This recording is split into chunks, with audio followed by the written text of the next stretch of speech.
And we're here to do literary criticism.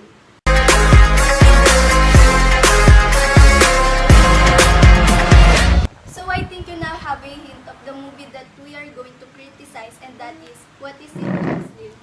That is the South Korean zombie apocalypse film Train to Busan. The movie is about a man, Gong-yu, his strange daughter, and the other passenger become trapped on a speeding train during a zombie outbreak in South Korea.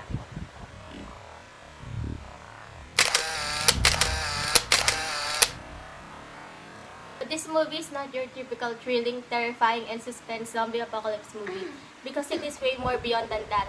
And as it lets you feel a lot of emotions. Wait lang. And here what makes Train to Busan a must-watch and definitely the best zombie movie ever. So let's go on board now.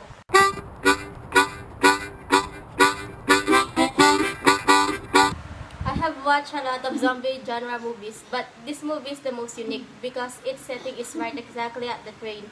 Imagine that. How can you survive out of huge wave of zombies approaching?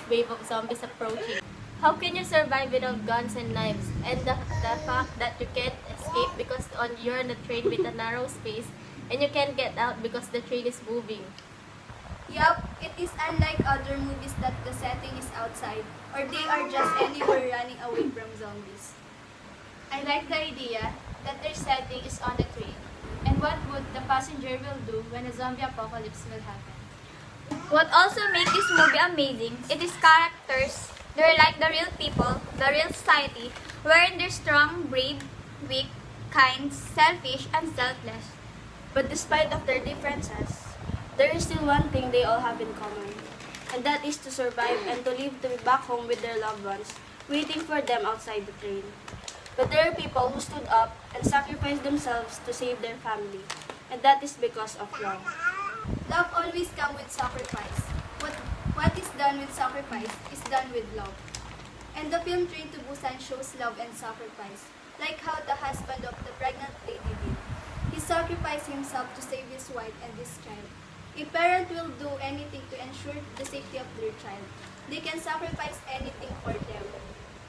Just like the main character in the film, Seok-woo, who sacrificed himself by letting the zombie infect him and jump off the train so that his daughter and the pregnant baby can survive. When it comes to survival, the true color of a person revealed. In the film, we can see that there is a selfish man that did anything to save himself. He doesn't care for others' lives. In the end, he died too. Even though selfless people can save the lives of all the people in the train, they're not the ones who cause others to become a zombie. The real cause that the people who were selfish, especially the old man. The man didn't care whoever became a zombie. He cared only for his life. He didn't think of anyone's safety but his own. That's why I hate the man. For me, in this movie, he is the real antagonist because a lot of people became zombies because of him being selfish and wise of his own safety. Seok-woo was a selfish businessman, but changed with the help of his daughter and realized he will do anything to keep his daughter safe. And Seok-woo would have been still with her daughter if that selfish man didn't bite him, but good thing he died at the end. Train to Busan makes you really realize a lot of things. It brings you into river of tears. It gives you a little heart attack and a lot more. But the most important is the lesson that had pierced through your heart. And that is being selfish isn't a way to survive and escape from chaos like this. The film's greatest strength, it is surprising humanity. Train to Busan, you to care not just about Soo-kyu and Soo-wan, but about a number of individuals caught up in the chaos. Father-to-be Sang-hwa emerged as an unexpectedly noble hero. An emotional pounding leaves you yearning for a little softness, and by the time the film ends, Asians will leave you overly sentimental. In this movie, we saw love in action. A father's love for his daughter, a husband's love for his wife and child, a sister's love for her younger sister, and a friend's love for another, a stranger's love to others. And the movie fans loved to a film that made them realize that survival doesn't mean selfishness.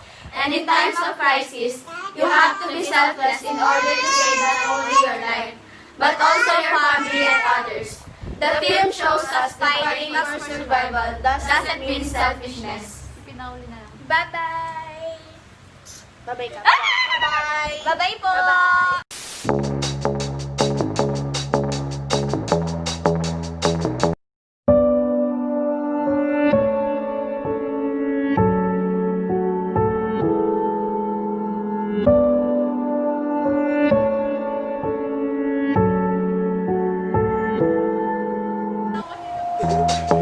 Uy, naka-video na.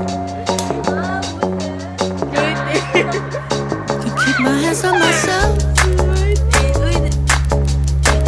Think I'll dust them off, put them back up on the shelf. Okay, 1, 2, 3, Just my little baby girl is in need. Am I coming out of left?